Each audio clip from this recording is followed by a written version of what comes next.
میخوام بهتون بگم که این چالش جدیدش آفلنز رو چطوری شما 3 ستاره کنید.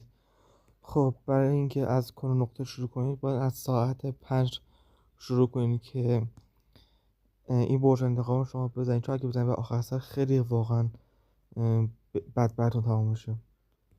ما می آرچر کوین رو از ساعت 5 رها میکنیم، 5 تا هیلر میندازیم پشت سرش. این سوپر وال بریکر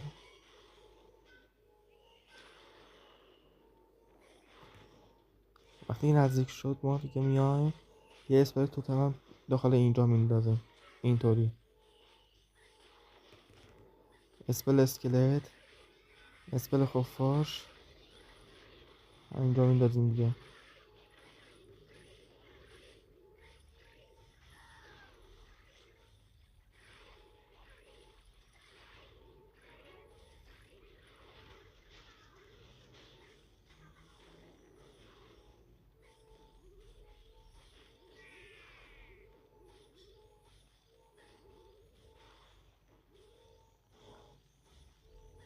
حالا میایم اینا رو از اینجا برمیداریم، دوباره آرچر کوین رو از ساعت 7 رها میکنیم که نیروهای کلنکسته رو بکشه بیرون. وقتی اومدن بیرون ما باید اسپل نامری کننده روش بندازیم، بعدش هم این ابیلیتی آرچر کوین رو فعال میکنیم. چطوری الان بهتون میگم.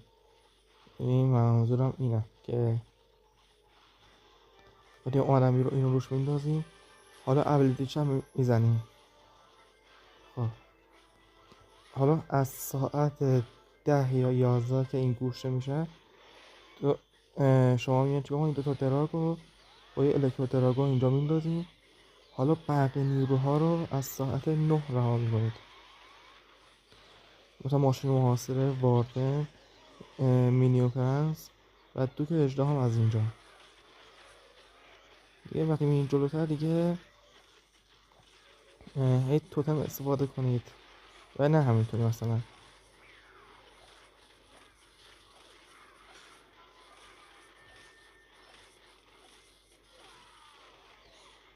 اگه بزنید اینطوری خیلی هم راحت اینجوری شما.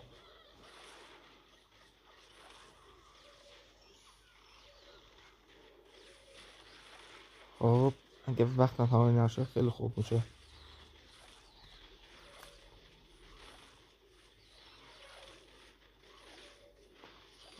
ابیلیتی واردن هم میزنیم.